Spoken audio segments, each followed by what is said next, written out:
York, a 38-36 lead over St. Ignatius. Time now for Move of the Quarter, sponsored by Southern Illinois University. It's a steal and a layup for Amir Tucker. Yeah, getting offense off your defense. Tucker's been the key so far tonight for St. Ignatius. Here he goes again. Right up for the easy layup. That is the Move of the Quarter, sponsored by Southern Illinois University. And after turning over the ball just twice in the first half, 4 turnovers by York in that third quarter. Meanwhile, St. Ignatius taking much better care of the basketball in the third. Just 1 turnover in that third quarter. And because they only turned the ball over 1 time, and because they finally got 3 offensive rebounds in that third quarter, St. Ignatius, after taking 14 shots in the first half, had 13 shots in just 1 quarter. Yeah, because you have the basketball.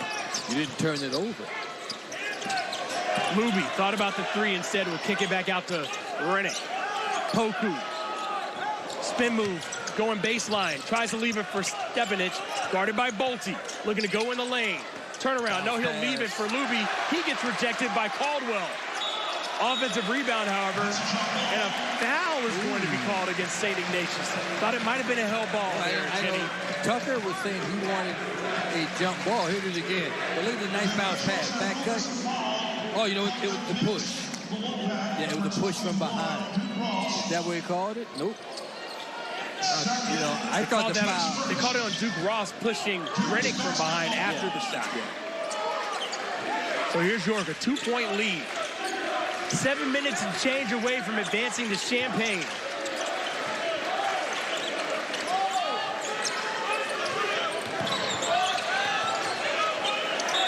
Ball goes out of bounds, and that's a turnover. As Will O'Leary could not hang on. Good pressure there by St. Ignatius. So now the Wolfpack, you have to take advantage of the turnover. Doesn't mean a thing if you don't score. Tucker's been good in this one. Game high 12 through 3 quarters. Caldwell. Great shooter, but he gets it back to Tucker. Now looking to make a move on the inside. Strong move, avoided a block shot, but still missed it. Poku the other way, looking to get into the lane. The kick out. Will O'Leary for 3. Well overshot. Bolte comes down with it. Now the Wolfpack will look to push. Poku gets in front of him to slow things down.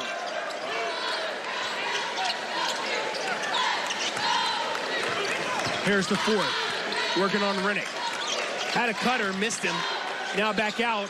Tucker 3 on the way. Overshot. Saved in bounds, however, by Duke Ross. Great hustle. And now timeout taken. Officials timeout. Yeah. He pointed to the floor.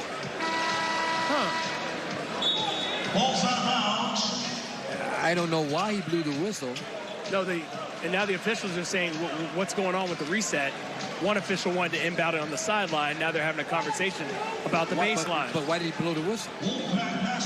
Still not sure about that. I guess he's saying someone did step out of bounds, but I thought it was a St. Ignatius player who had possession. Yeah, he did. Now back up top, tipped away by Poku, but recovered by Tucker. Amir Tucker, son of Orlando Tucker, former Orlando Magic player. Corner 3 on the way from Ross, knocked down. Wolfpack back in front by 1. Ross wide open in the corner. You gotta get out there, rotate, put a hand up. Poku and the Dukes back across half court. Wolfpack in front by 1. Poku looking to run back door. There he was Luby. He gets blocked, regains it, gets fouled that time going back up. They were a little late to hit him on the cut. Yeah, they were a little late to hit him on the cut, and I think they get a great break that the official didn't call 3 seconds. Because he's in the paint a long time. A little late on the cut, but there were a lot of white shirts in the paint. Here it is again. Go up, a lot of contact. Luby knocks down the first free throw. Back square at 39 apiece. Luby going for the lead with this free throw. He knocks it down. It's a 40-39 Duke's lead after 2 made free throws. York has been an excellent team from the free throw line tonight, 12 of 14. And now a foul's going to be called against Stepanich. A little bit of a push with the arm. And again, in a state situation, the officials are going to call the game a lot closer than they normally would during a regular season contest. During the state, they really blow the whistle. Second foul called on Stepanich. Only 2 players with 3 fouls. That would be Ross and Harris the fourth. Speaking of Ross, from the other corner, gets the shooter's roll. Back up by 2, go the Wolfpack. That shooter's roll. That ball rolled around the basket and fell in. Here are the Dukes finding themselves back by 2. Poked away, recovered by Luby. Working on Caldwell. Uses the screen from Compass. Poku at the top of the key. Inside. Sapanic. Back outside. 3 on the way. Knocked down by Sawyer Asgadov. His second 3 of the game. First point since the first quarter. Now you see why I kept telling you basketball the game inside out. You see, you dump it inside, everybody goes down. You kick it back out to the open guard for the 3. Here's Harris, the fourth, gets fouled there, and Luby could have let him go because behind him, 6'9", waiting on him. Yeah, you had 6'9" just waiting for him, but Luby didn't know it. Put a little hand on him for the foul. Second foul on Joseph Luby, and a timeout's going to be taken by the Dukes. They're going to talk things over. Up by 1. St. Ignatius at the line. Kenny, we're getting into that old nitty-gritty here with 4.5 to play. Now, I have a question for you. The student section of York, when the Ignatius guy just went to the line before the timeout, they all brought out their cell phones to put the lights on. Can't do that, can you? I know you can't have a laser pointer. I'm not sure about cell phone lights. That's a good question. Yeah, we'll see. Let me figure that out. In the meantime, let's remind people, don't miss a single shot of the best in IHSA boys basketball right here on the U. It all starts Thursday morning at 10. I'll be on the call alongside Kate Constable. Kalia Butler will be on the sidelines. For all 4 classifications, we've got 1A and 2A battling it out. On Friday, it will be 3A and 4A. The championship games airing all day Saturday, starting at 10. So please just turn on the U and leave it on. Turn on the U and leave it on. We're trying to get some answers on Kenny's big question.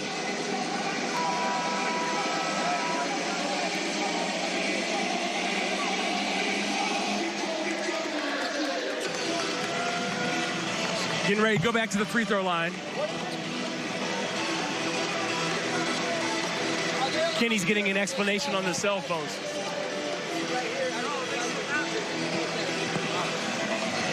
And Kenny McReynolds getting to the bottom of things. Yeah, he said they should not be turning on the cell phone lights. See, look at this. If we can get a shot going into it, he said they shouldn't be.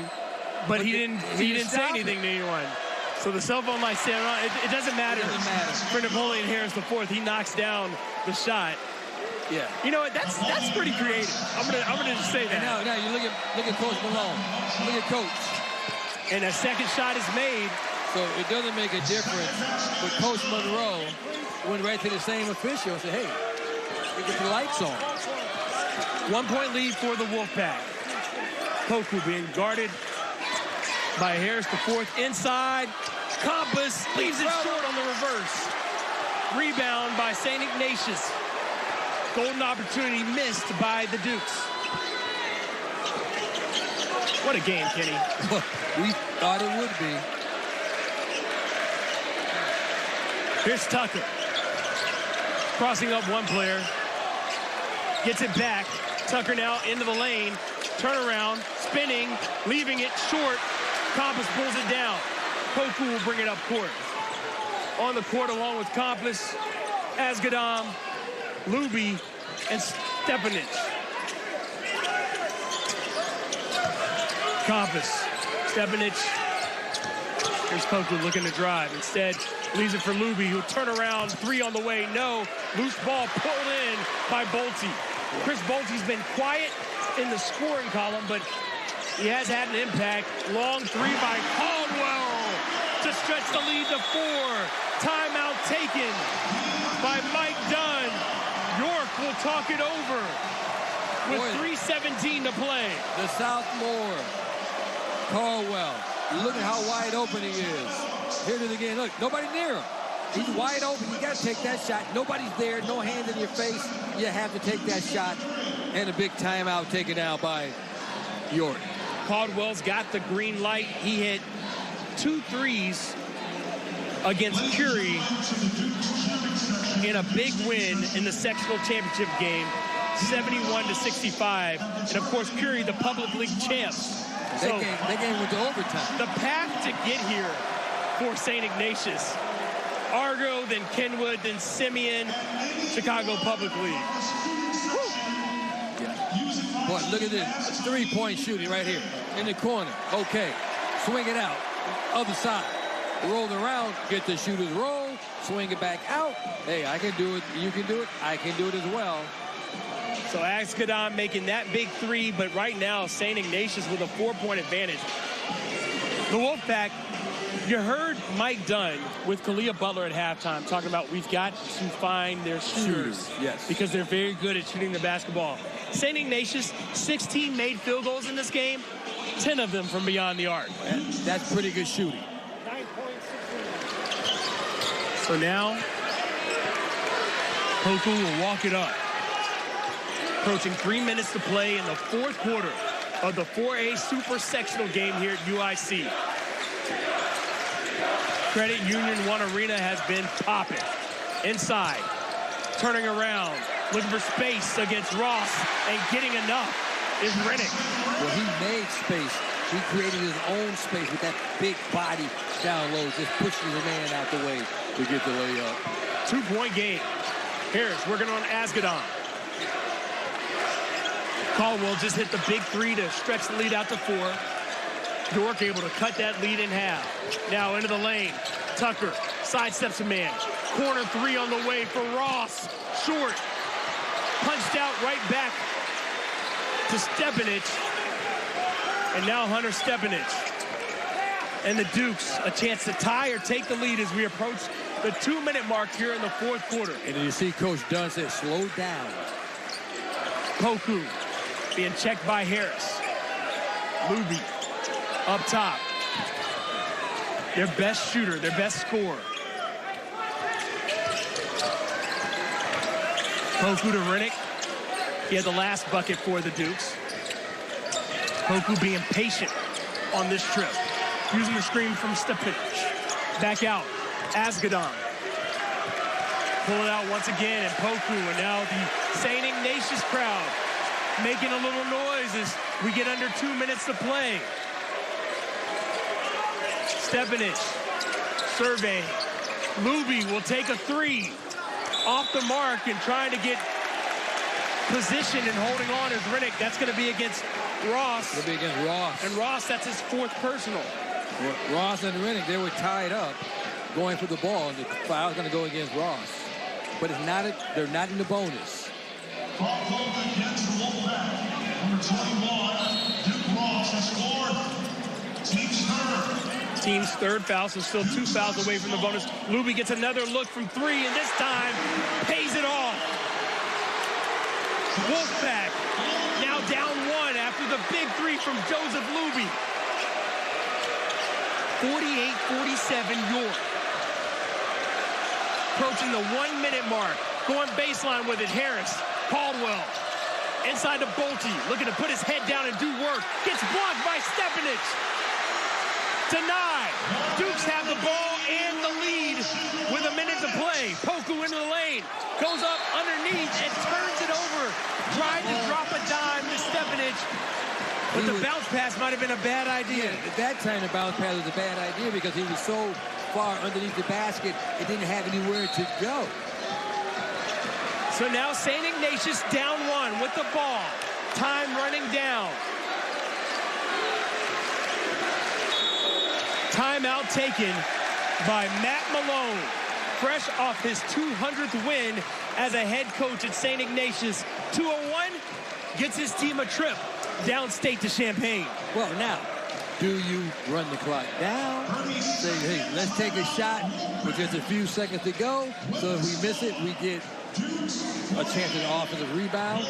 Or do you just go out and say, look, let's just get the best shot that we can get, and then we worry about what we have to do on defense. Well, Kenny, if you're saying Ignatius, don't you just have to get a bucket and get back in front? Yeah, I get the bucket and get back in front. As soon as the shot is there, I take a good shot. I don't run it down and say, hey, take a shot and don't give them a chance to come back and get it. I take the best shot available. Not a three, unless it's a wide open three. I take the best shot that I can get. They haven't been able to do much. You saw what happened with Chris Bolte. The Yale commit got into the paint. Stepanich denied him. Well, that's what you do. Then you swing it back out. If everybody's going to pack into the paint, then you swing it back out for a mid-range or a three-point shot. But I don't come out looking for a three-point shot. Caldwell on the floor with Harris, along with Bolte, Ross, and Tucker. Dukes trying to hold on to a one-point lead. Ross has it back to Tucker, working on Poku. He's got the height advantage. If he can get to a spot, he can take a shot. Harris over to Ross, now inside. In the short post, Bolte, double team comes. Poked away, picked up.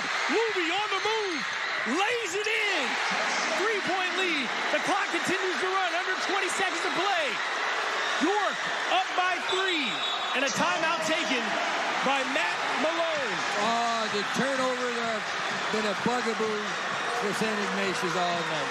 We talked about in the first half, they had so many turnovers. There was a turnover at such a critical time. And again, York takes advantage of it. There you go right there, trying to dribble through a double team.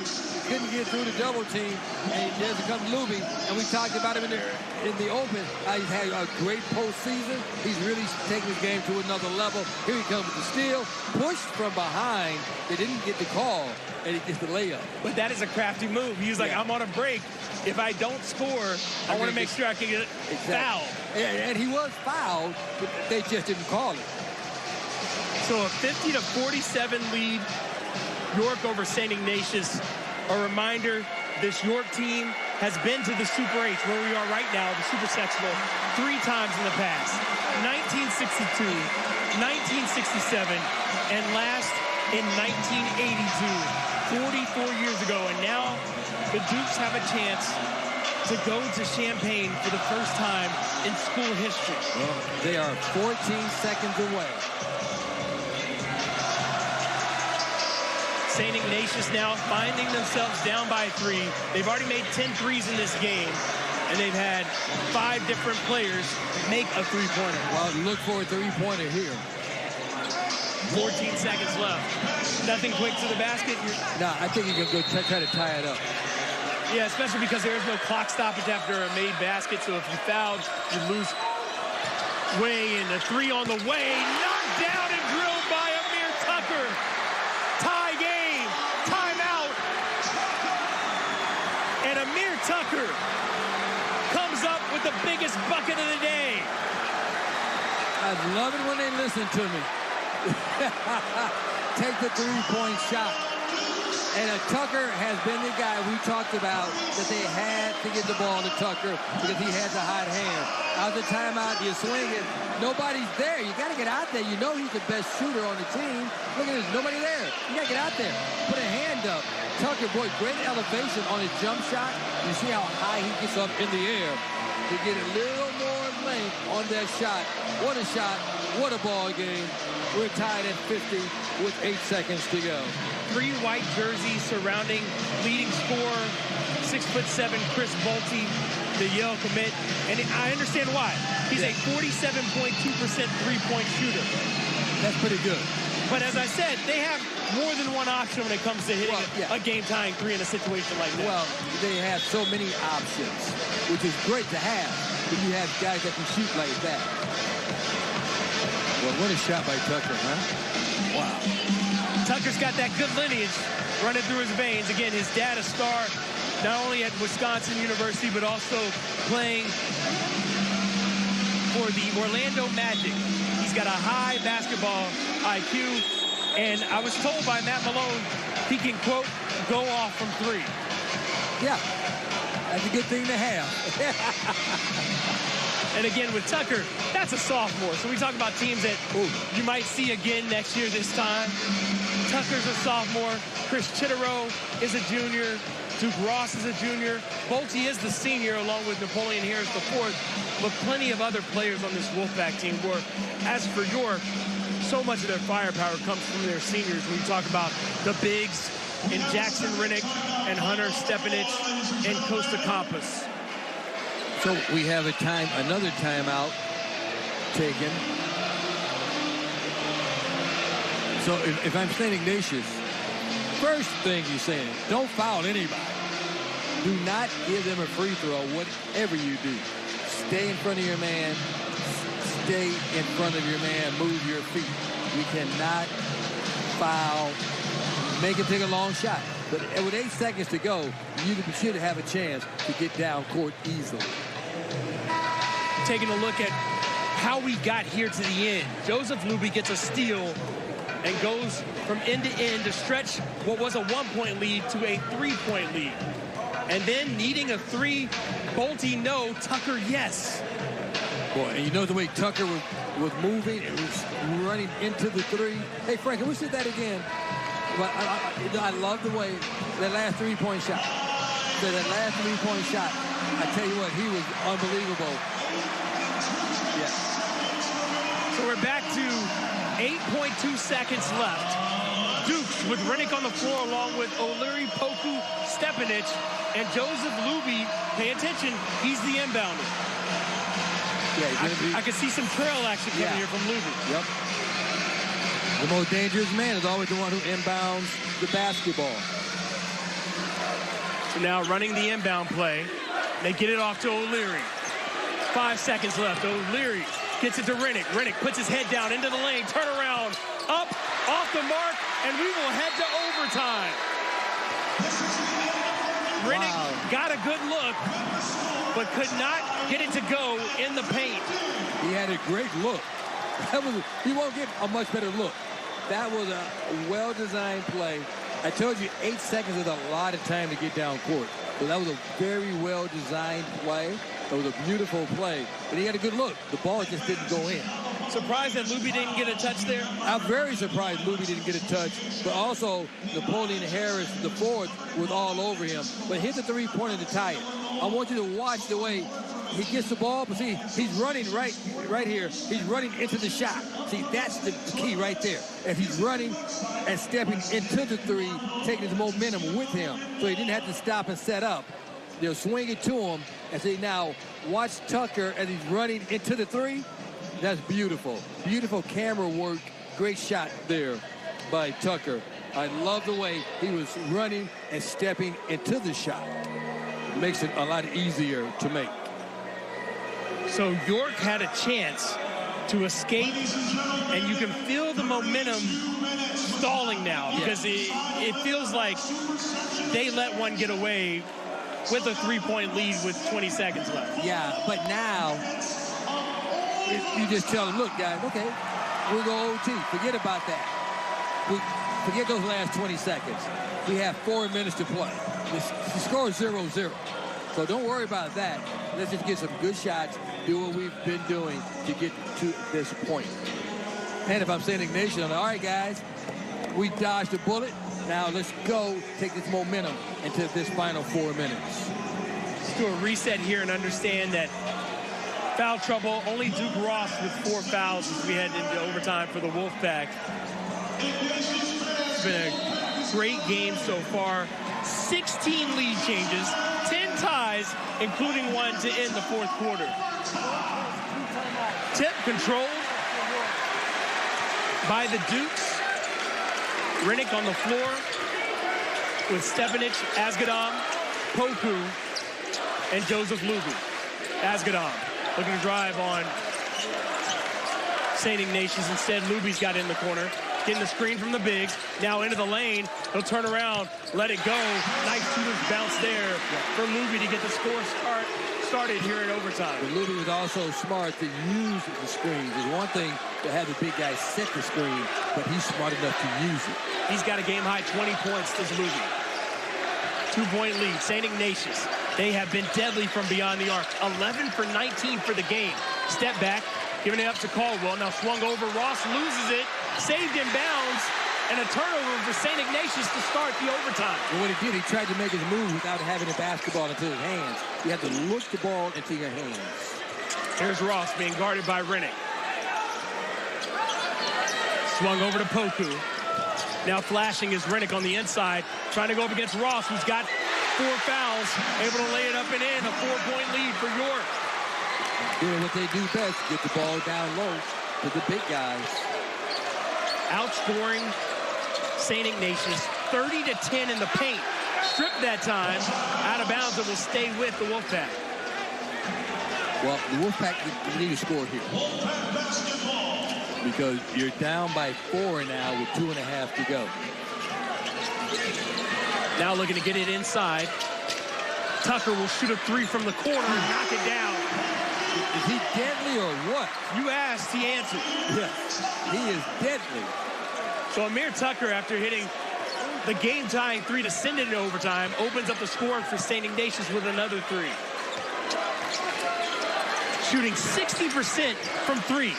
Asgadam tries to answer on the other side. Can't get it to go. Pulled down by Ross, and a foul against Jackson Rennick. Well, see, Ross had the basketball. You couldn't get it away from him, so just back off of him. Third personal for Rennick.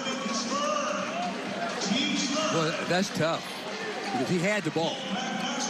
So now the Wolfpack a chance to take the lead. York up by 1. Again, St. Ignatius might want to put a hand in someone's face when they shoot from beyond the arc. 12 of 20, that's 60% on 3-pointers in this game. Here's Ross. Inside out. Tucker, another 3 on the way. That's his 4th.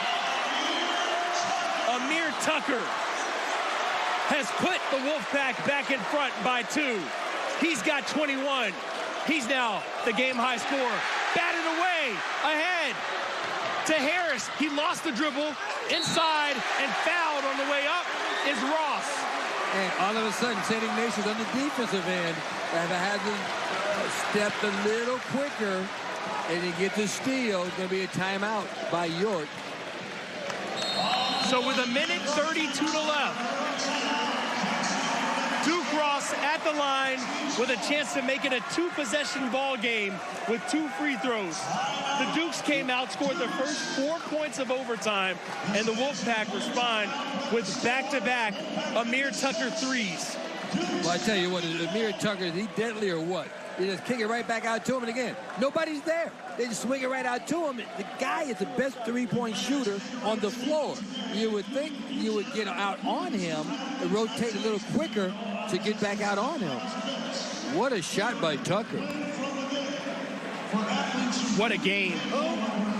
Yeah. Here at UIC, we are in overtime. Yeah, St. Ignatius a 2-point lead. This game has been everything we thought it would be, everything we said it would be. You couldn't ask for a better game. Well, what a night for the Catholic League, though, huh? Leo advanced.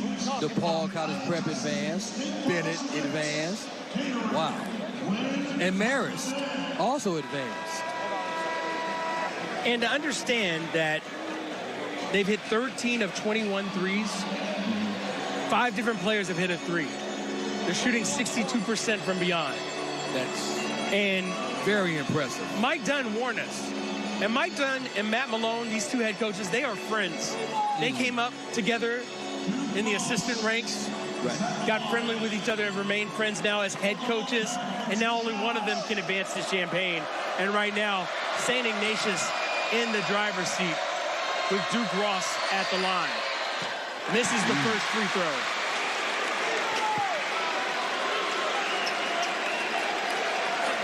Well, it's still a 1-possession ball game. Make or miss, York will have a chance with 92 seconds remaining. Second one on the way, also off the mark. Rennick comes up with it, almost a foul that time on Amir Tucker. But now it's just a 2-point game, so you don't even need a 3 to tie this thing up. Luby's got it. Rennick will give way to Poku. Poku gets a screen from Stepanich inside to Rennick. Spins, Fade away, up, off the mark. Loose ball picked up, gathered by Stepanich. Back up top to Poku. Approaching the minute mark here. And a foul is going to be called against Tucker. And for Tucker, that'll be his third foul. Well, yeah. It'll be the fourth team foul. So both these teams now with 4 team fouls. So shooting the rest of the way here in overtime. Yeah, and you can see the bench at St. Ignatius saying, okay, guys, Coach Monroe saying no fouls. He's saying do not foul. So if they can get something going towards the back, they can get to the free throw line at least. Asgadon to Rennick. Sagging off of him. Stepanich. Asgadon's got a wide open 3 for the lead. 1-point lead with under a minute to play. Sawyer Asgadon hits a big 3, his third of the game. Here's Tucker. Might want to get out on him. 1-point lead. St. Ignatius. And a timeout is called by Matt Malone. He'll talk things over. Now you draw up the best play you've had because you do not have another chance probably after this play. Boy, but how did he get so open on the 3? Second best shooter on the team. Yeah, look at that. Oh, that's why. Look at the great screen. He was able to get a wonderful screen and was able to get right through the screen. That's what happened. You get the great screen and you get all of a sudden a lead. So Sawyer Asgadon has been a big reason why York has been so effective off the bench. He's got 11 points, including 3 threes. Now, you know what? He may get the shot, boy, but you got to credit Jackson Rennick with the screen. That was a really, really good screen. Jackson Rennick's really been impressive in getting down and doing some of the dirty work in this game. Yeah. Rebound-wise, you've seen the screen assist, several of them. And that was the thing we were told by Mike Dunn. Listen, I asked him about how does your offense work. He says, listen, we use the big guys as screeners and build everything off of our size. Right. Now, look, I want you to watch the screen. Now, you talk about how did he get so wide open. Watch the screen here. Now, here's the pass. Now, you can see right there at the top. You see Rennick at the top. Look, he stops his man doing exactly what he's supposed to do. You stop off the defender from getting through. Wide open jump shot. Great play by York. Sawyer Asgadon, the junior guard at 6 foot. He is their first guard off the bench, averaging 4 points a game. He shoots 35% from 3. He had a couple of big threes against Glenbard North on the way to getting here, and now Tucker's got it. 30 seconds remaining. 1 point, Duke's lead. He's operating 1-on-1 against Poku. Crosses him up. Tries to get free. Open is Harris. Now putting it on the floor is Bolte. Tucker gets it out. It's a long 3 from Caldwell. Short. Pulled down by Rennick. 11 seconds to play. And he gets fouled. Rennick will take the long walk down the floor. You are not going to get that basketball away from Rennick. On the offensive end, he's catch one of the best screens I've ever seen. On the defensive end, he goes to that offensive glass. And here's a wide open shot. You see the shot taken there by Caldwell. But now watch Rennick. Goes up, gets his basketball. Now look at this. You're not going to get it from him, Marshall. Look at this. Put the elbows out. Protects the basketball. You put those elbows out. If you come near me, you're going to get hit with an elbow. Rennick's first free throws of the evening. Does not hit. Yeah, that was flat. Got to put some leg into it. That was an all-upper body. And if you don't hit this one, you're at risk of just losing on a bucket of any kind. Yes. Jackson Rennick, second free throw on the way, gets the bounce. 8.7 seconds left. Harris on the run. St. Ignatius almost out of time, and it looked like a travel there, and Mike Dunn comes out to half court. He was on half court. Timeout was taken once he got past half court, but did he travel before the timeout was called? But see, what we don't know is, okay, here it is again. See, he doesn't have to call a timeout. the timeout is being called by the bench. But a better question, Kenny, as we take another look at this is, did he even have possession of the ball to call timeout? No. If you take it from when it was inbounded, he never had possession of the basketball. But, let's take it back. But see, like, look at where the ball's thrown in. Okay, now see, he does not have to call the timeout. The bench can call the timeout. I understand that, but can you honor a call out that's called when the ball's in the air on a pass on an inbound? Well, no, but once he touches the basketball, they're saying he had possession. If you look at our replay, I want to take that back from the actual inbound pass because I'm telling you, he never caught the basketball. Well, he was trying to call a timeout and drop the ball, but we don't know if the bench would probably call the timeout. And the officials are saying he had possession. Okay, let's take it from the beginning. Okay. So here's the pass. Now tell me when he has... He got possession right there. Okay. He had possession. Because he's kind of called... See, we don't know... See, you're looking at him calling timeout.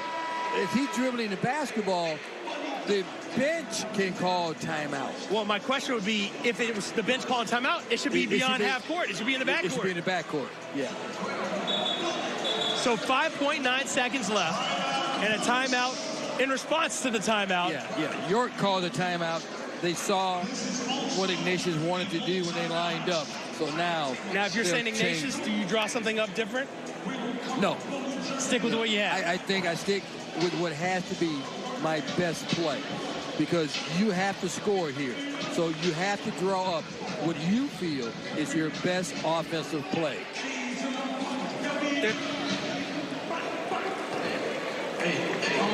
And we have another look now where we're going to see the head coach, Matt Malone, making the call. To the right of your screen. See, timeout. No, that's where he calls it right there. And that's what I'm saying. He didn't have the ball when he called timeout. But see. Yeah, that's when he called it, and that's when it was given to him. And he didn't have the ball. Kenny, you see it. See it right there. The ball's in his arm. Right there. He's got the basketball. The ball is in his arm. Look at the shot. The ball is in his arm. The ball is in his arm when he called, and again, he doesn't have to call a timeout. The bench called timeout. You know what? It doesn't matter. It doesn't matter. There's 5.9 seconds left. Caldwell on the inbound. He gets it in to Ross. Back to Caldwell. Caldwell, 4 seconds left. 3 seconds left. It's Harris. And another timeout taken with 0.9 seconds left. And now St. Ignatius is only going to have 9/10 of a second to make something happen. Well, you see, Coach Monroe is saying, I called the timeout earlier. You know, you're not going to call a timeout with 0.9 seconds to go. But it's not when you call it, it's when the officials recognize it. But yeah, there's no way he would have called a timeout with 0.9 seconds to go. So now, advantage having 5 different players who have hit a 3 in this game. You don't have a lot of time. You don't have any time. You have time for maybe one shot. Catch and shoot. It's catch and shoot time. Yes. So you better make some screens and get a ball to Tucker to make that 3-point shot. But at this point, because of your versatility with all those scores, all those 3-point shooters, Tucker might have to be the decoy here. He may have to be the decoy. They're keying in on Tucker. Now remember, who's the most dangerous person? The guy that inbounds the basketball. So maybe you have Tucker inbound the ball, then get it right back to him.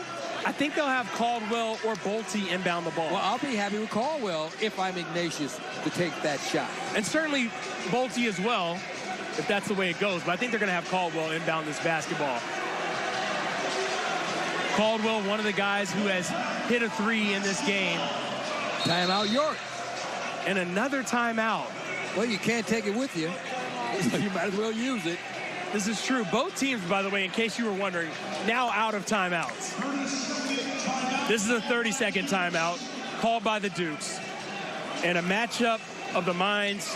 Mike Dunn, head coach at York, trying to get his team into the Final Four for the first time in school history.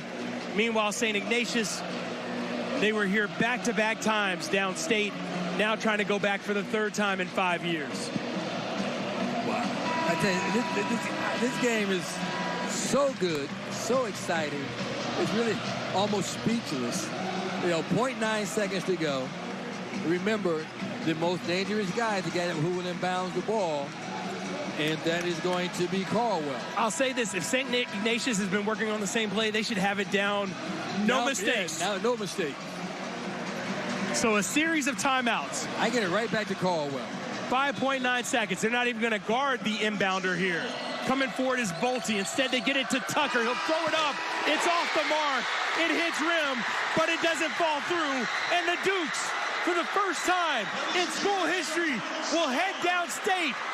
York, put up your Dukes. You're going to Champaign.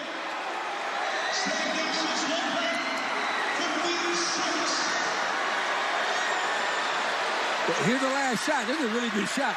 I mean, you know, that was Napoleon Harris the fourth. But look at this shot. I mean, that was a good shot. It was online. It just went a little long. But that was a really good shot. Good play drawn up. Great ball game. I love it. You say, put up your Dukes. Pack your bags. They're going to Champaign. So York. What? Headed to the Final Four for the first time in school history. Our player of the game brought to you by Marquette University. Joseph Luby coming up with big plays on the defensive end, offensive end. He had a game-high 20 points for York. Yeah, he's had an outstanding postseason. Every game in the state playoffs, he has really taken his game to another level. There you see a three-point shot. He had 20 points for the York Dukes. Joseph Luby, the player of the game, brought to you by Marquette University. Be the difference. Joseph Luby, York celebrating a 58-56 overtime win. That will do it for us. For Kenny McReynolds, for Kalia Butler, I am Marshall Harris saying we hope you have enjoyed our Super Sectional doubleheader. And of course, catch all the action starting Thursday at 10 a.m. right here on the U. You've been watching the Game of the Week.